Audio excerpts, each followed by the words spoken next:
Hello student, welcome to the online class for school.com। तो हम लोग पिछले लेक्चर में बात कर रहे थे वैद्युत फ्लक्स के बारे में, ठीक है ना। तो आज हम लोग बात करने वाले हैं गॉस के बारे में। गॉस एक साइंटिस्ट थे, उन्होंने वैद्युत फ्लक्स लेकर के एक नियम दिया था, ठीक है ना। उन्होंने भी यही बताया था कि किस तरह से हम लोग क्या करते हैं, वैद्युत बल रेखाओं की संख्या को मापते हैं, ठीक है ना। उन्होंने एक अपना निगमन दिया, अर्थात एक सूत्र दिया। उसी सूत्र के आधार पर, ठीक है ना, हम लोगों क्या कर सकते हैं, किसी पृष्ठ से वैद्युत बल रेखाओं की संख्या को माप सकते हैं, ठीक है ना। और उसका गणितीय रूप से निगमन भी करके दिखाया कि ये फार्मूला क्या है, सत्य है।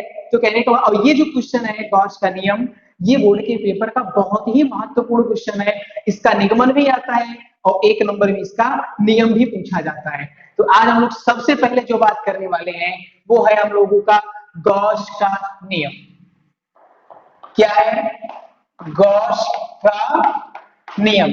इन्होंने क्या नियम दिया था? इनका जो नियम था वो ये था, इन्होंने ये बोला कि किसी बंद पृष्ठ से, ठीक है ना, पृष्ठ कैसा होना चाहिए? बंद। तो मान लेते हैं अपने पास एक कोई गोला है, गोले टाइप का अपने पास पृष्ठ है। तो अब ये देखो, ये चारों तरफ से घिरा हुआ है, कहीं से ओपन नहीं, अर्थात कहीं से खुला हुआ नहीं है, ठीक है ना। इसको हम लोग क्या मान सकते हैं? बंद पृष्ठ मान सकते हैं। तो किसी बंद पृष्ठ से गुजरने वाला वैद्युत बल रेखाओं की संख्या, ठीक है ना, उस पृष्ठ में उपस्थित आवेश का क्या होता है? 1/एप्सिलॉन नॉट गुना होता है। या हम ये कह सकते हैं, अच्छा, जो वैद्युत बल रेखाओं की जो संख्या होती है उसी को हम लोग क्या कहते हैं? फ्लक्स कहते हैं ना। तो हम ये कह सकते हैं किसी बंद पृष्ठ से गुजरने वाला वैद्युत फ्लक्स, उस पृष्ठ में, तो आपको पता है इस अगर फ्लक्स निकालेंगे इसके अंदर आवेश होगा जरूर, ठीक है ना। आवेश होगा तो इसमें वैद्युत क्षेत्र भी होगा। बात समझ में आ रही है? अगर इसमें आवेश होगा तो इसमें वैद्युत क्षेत्र भी निहित होगा। तो इस पृष्ठ से गुजरने वाला वैद्युत फ्लक्स, ठीक है ना, उस पृष्ठ में उपस्थित आवेश का 1/एप्सिलॉन नॉट गुने के बराबर होता है। क्या बोला उन्होंने?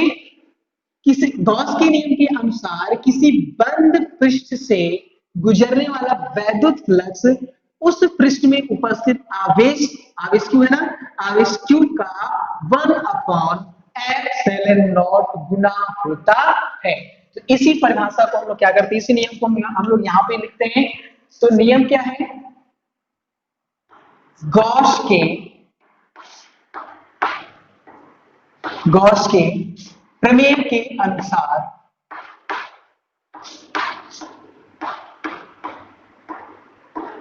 गॉस के प्रमेय के अनुसार किसी बंद पृष्ठ से गुजरने वाला वैद्युत फ्लक्स से गुजरने वाला वैद्युत फ्लक्स गुजरने वाला वैद्युत फ्लक्स उस पृष्ठ में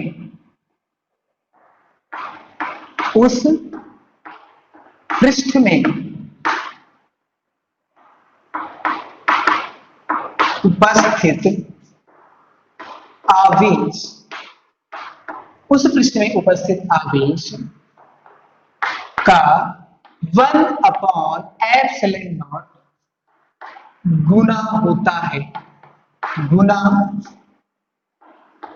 होता है। इसे गॉस का नियम कहते हैं। इसे ही गॉस का नियम कहते हैं, ठीक है। चलिए, क्या बात कर रहे हैं? किसी बंद पृष्ठ से, ठीक है ना। तो अब हम लोग फ्लक्स को किससे रिप्रेजेंट करते हैं? फ्लक्स को फाई से रिप्रेजेंट करते हैं ना। ये हम लोगों का रहा फ्लक्स, ठीक है ना। अच्छा, इस पृष्ठ में क्या उपस्थित है? तो इस पृष्ठ में आवेश उपस्थित है। तो आवेश को क्या कर देंगे? क्यू, ठीक है ना। आवेश का कितने गुने के बराबर होगा? तो आवेश के 1/एप्सिलॉन नॉट गुने के बराबर होगा। इसी को हम लोग क्या कहते हैं? गॉस का नियम कहते हैं। क्या कहते हैं? गॉस का नियम। देखो फार्मूला जिस तरह से वैसे ही अपना डिफिनेशन है। तो किसी बंद पृष्ठ से गुजरने वाला जो वैद्युत फ्लक्स फाई है, उस पृष्ठ में उपस्थित आवेश, उस पृष्ठ में क्या उपस्थित है? आवेश का क्या हो गया 1/ε0 होने के बराबर होता है। अच्छा आवेश तो सीधे सीधे समझ में आ रहा है आवेश क्या होता है। ये जो ε0 होता है नॉट होता है इसको हम लोग बोलते हैं निर्वात की वैद्युतशीलता। और इसका वैल्यू भी हम लोगों को पता है। इसकी जो वैल्यू होती है वो है 8.85 गुणे 10 की घात -12। तो सीधी सी बात है हमें क्वेश्चन में क्या चाहिए आवेश चाहिए। अगर हमें क्वेश्चन में ये पता चल जाए अर्थात अगर इस पृष्ठ का हमें आवेश पता चल जाए तो बताओ फ्लक्स को हम लोग निकाल सकते हैं एकदम आसानी से निकाल सकते हैं ठीक है ना। इसी को आगे बढ़ाते हुए इस फार्मूले को थोड़ा सा और ओपन कर दें तो क्या हो जाएगा यहां से हो जाएगा फाई बराबर summation Q upon epsilon not. यहाँ पे समेशन मैंने क्यू पे ही क्यों लगाया एप्सिलॉन नॉट क्योंकि ये जो है ये कांस्टेंट है तो कांस्टेंट में समेशन नहीं लगता है क्योंकि ये कॉमन है ठीक है ना।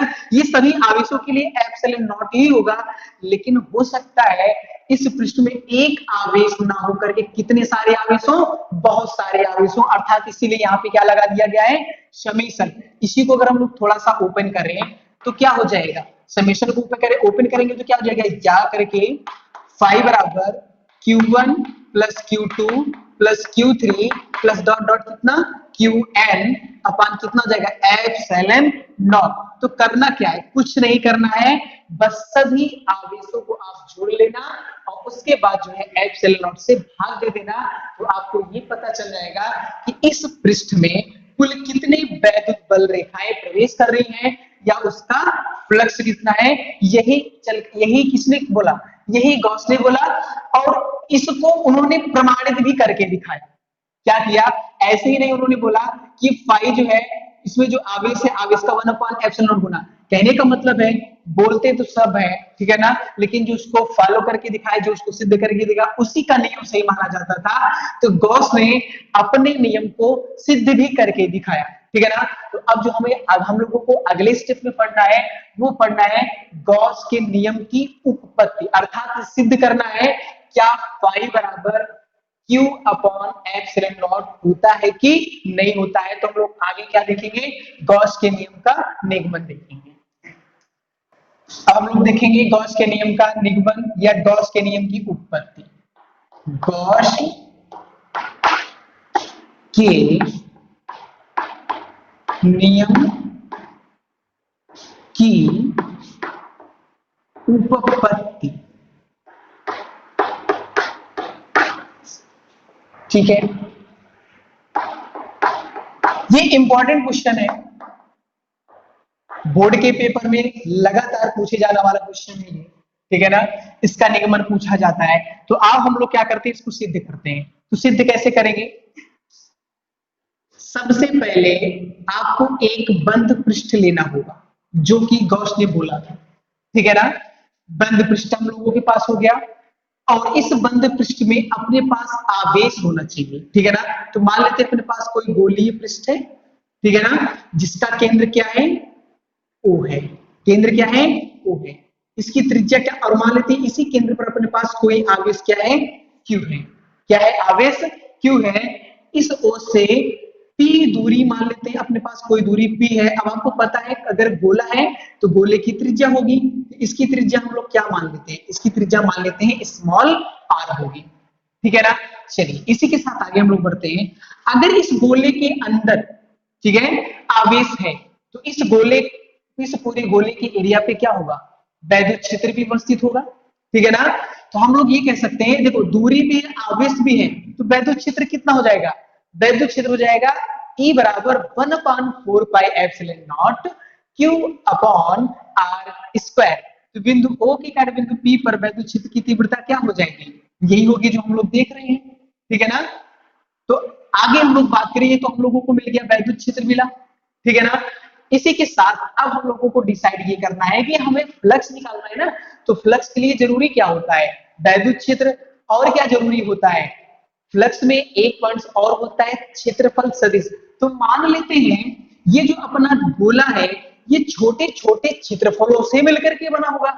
अगर किसी तरीके से हम लोग इसके एक छोटे से क्षेत्रफल को टारगेट करें अर्थात मान लेते इसका छोटा सा क्षेत्रफल ये है इसको अगर हम लोग टारगेट करें तो होगा क्या, अगर इस छोटे से क्षेत्रफल के बारे में अगर हम लोगों को पता चल गया कि कितनी वैद्युत फ्लक्स यहाँ पे गुजर रही है, तो हम लोग इसी पृष्ठ का रेखीय समाकलन कर देंगे, तो पूरे पृष्ठ पे हम लोगों को क्या मिल जाएगी, वैद्युत फ्लक्स की, अर्थात वैद्युत फ्लक्स मिलेगा या वैद्युत रेखाओं की संख्या, बात तो एक ही है, तो ये मिल जाएगा। और जो गॉस ने कहा था, ठीक है। तो अब आप इमेजिन करिए, अगर इस पृष्ठ का क्षेत्र, इस गोले का क्षेत्रफल है, थोड़ा छोटा क्षेत्रफल है जिसे हम लोग डीए कहते हैं, और वैद्युत क्षेत्र को हम लोग क्या मान लेते हैं, एक डायरेक्शन में मान लेते हैं, ये वैद्युत क्षेत्र हो गया, अर्थात इसके कारण उत्पन्न हुआ वैद्युत क्षेत्र, ठीक है ना। चलिए आगे क्या होता है, आपको पता है जो क्षेत्रफल सदिश होता है, फ्लक्स के लिए क्षेत्रफल सदिश का भी होना जरूरी है। तो गोले के हर पॉइंट में जो क्षेत्रफल सदिश होगा क्या होगा, अभिलंबोत होगा। तो हम लोग क्षेत्रफल सदिश क्या करते हैं, इसी के डायरेक्शन, मतलब यही ले लेते हैं इसी पृष्ठ पे, तो इसका जो क्षेत्रफल सदिश होगा छोटा सा डी ए होगा, ये भी वेक्टर क्वांटिटी है, ये भी वेक्टर क्वांटिटी है। बताओ डी ए और ई के बीच में कुल कितना कोण बन रहा है, ये जब ये दोनों एक ही दिशा में है तो कितने कोण का निर्माण कर रहे हैं, ये कोण इनका जो बन रहा है, इनके बीच में जो कोण बन रहा है वो बन रहा है 0 डिग्री, अर्थात दोनों एक ही दिशा में है, तो कोण कितना बनाया इसने, 0 अंश बनाया। बस केवल इस चित्र में हम लोगों को बस इतना ही केवल चाहिए और कुछ नहीं चाहिए, ठीक है ना। तो हम लोग कह सकते हैं गोले के केंद्र O पर आवेशियों के कारण उत्पन्न वैद्युत क्षेत्र की तीव्रता, ठीक है ना। तो चलिए अपने पास क्या क्या है, माना कोई गोलीय, माना क्या अपने पास क्या है, माना अपने पास कोई गोलीय कोश है, ठीक है ना, जिसका केंद्र O है, ठीक है ना। इस गोले की त्रिज्या स्मॉल r है, जिस पर हम लोगों को क्या करना है, वैद्युत क्षेत्र, जिस पर हम लोगों को वैद्युत फ्लक्स ज्ञात करना है, ठीक है ना। तो अब हम लोग क्या करेंगे, इसके लैंग्वेज को तैयार करेंगे। इसका लैंग्वेज क्या हो जाएगा, माना कोई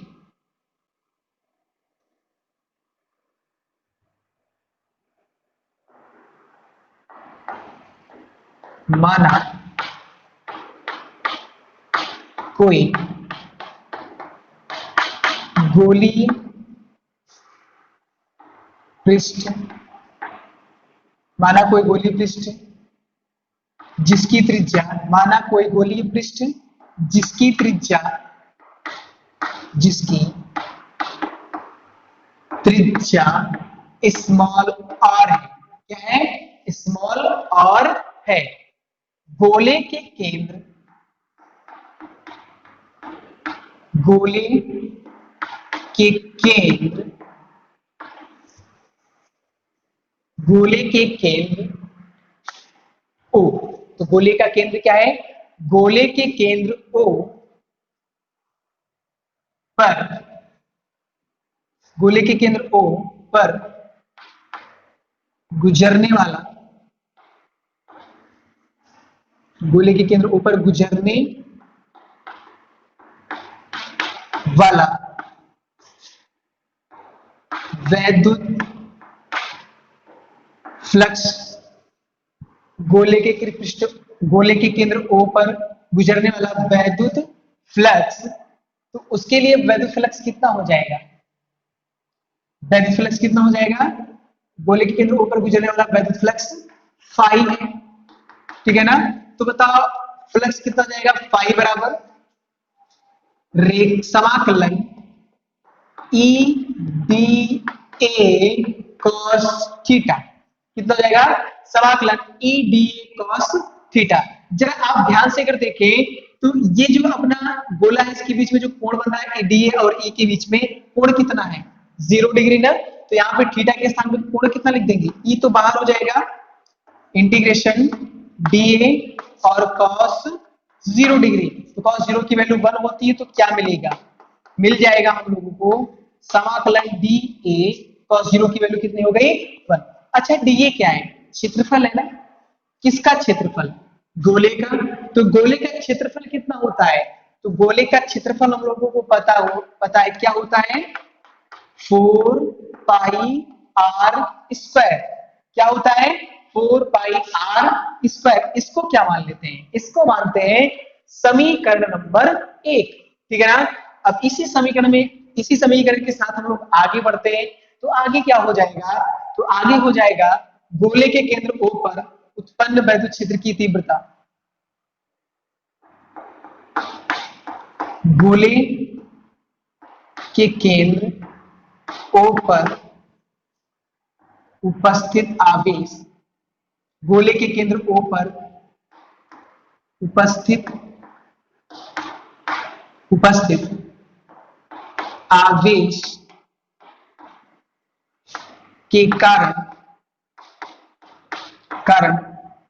उत्पन्न वैद्युत क्षेत्र की तीव्रता क्या हो जाएगी? वैद्युत क्षेत्र की तीव्रता E बराबर 1/4 pi epsilon not Q/R square. ठीक है ना? आपको पता है दूरी कितनी है? R, आवेश क्या है? Q। तो आवेश Q है, दूरी R है, इसके लिए जो उत्पन्न वैद्युत क्षेत्र की तीव्रता होगी वो क्या हो जाएगी? 1/4 pi epsilon not Q/R square. तो यहाँ हम लोग क्या लिखेंगे? E का मान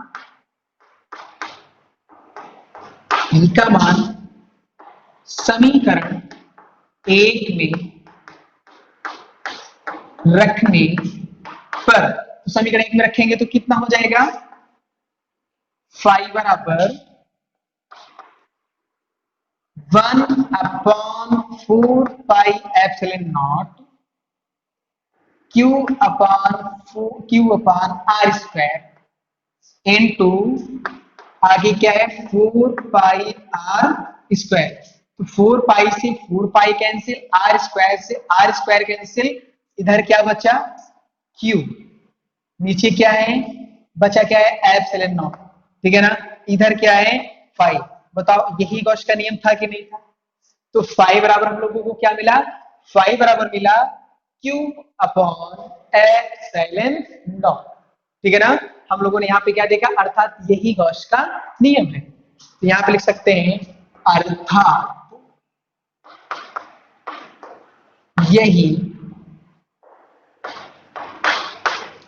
यही गॉस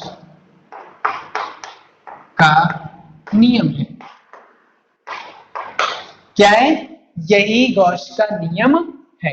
बात समझ में आ रहा है? ये रहा हम लोगों का निगमन, बहुत ही छोटा सा निगमन है, बहुत ज्यादा लेंदी नहीं है, बहुत आसान है। बस आप मान सकते हैं, माना कोई गोलीय पृष्ठ जिसकी त्रिज्या सवाल R है, गोले के केंद्र O पर गुजरने वाला वैद्युत फ्लक्स फाई है, तो फाई बराबर क्या हो जाएगा? फाई बराबर E/dA cos थीटा। थीटा कितना बन रहा है? 0, तो यहाँ पे वैल्यू रखा गया। वो ये जो डीए है गोले का क्षेत्रफल है। ठीक है ना? तो गोले के क्षेत्रफल का फार्मूला लगा दिया हम लोगों ने। उसके बाद हम लोगों ने वैद्युत क्षेत्र निकाला, वैल्यू रखा, और जो हम लोगों को सिद्ध करना चाहिए था वो क्या हुआ? सिद्ध हुआ। तो यही था गॉस का नियम। अब हम लोग जो देखने वाले हैं वो भी बहुत इंपॉर्टेंट है। अब वो किसके आधार पे? इसी पे आधारित क्वेश्चन है, अर्थात गॉस के नियम का अनुप्रयोग, अर्थात इसकी एप्लीकेशन। ठीक है ना? तो इसके एप्लीकेशन 3 है। ठीक है ना? जिसमें से इस बार जो एक एप्लीकेशन है वो कट चुका है। ठीक है ना? 3 एप्लीकेशन है, एक एप्लीकेशन कट चुका है, क्योंकि यूपी बोर्ड में 30% सिलेबस क्या हुआ है? काटा गया है। उस 30% सिलेबस में अपना ये जो पहले चैप्टर में ये जो गॉस के नियम का थर्ड एप्लीकेशन है, अर्थात तीसरा अनुप्रयोग है, वो उसको निकाल दिया गया है। वो 1 साल बाद फिर से ऐड होने वाला है। जैसे ही संक्रमण खत्म होगा उसको क्या करेंगे? फिर से ऐड कर देंगे। लेकिन अभी इस साल के पेपर में जो गॉस के नियम का तीसरा अनुप्रयोग है वो नहीं आने वाला है। तो कुल मिलाकर के हम लोगों को गॉस के नियम के केवल 2 ही अनुप्रयोग पढ़ने हैं। ठीक है ना? और दोनों अनुप्रयोग हो सकता है, दोनों अनुप्रयोगों में से कोई एक अनुप्रयोग हो सकता है इस साल पूछा जाए। ठीक है ना? तो अब हम लोग बहुत अच्छे क्वेश्चन के साथ आगे बढ़ेंगे। और वह क्वेश्चन क्या होगा? गॉस के नियम का अनुप्रयोग। ठीक है ना? चलिए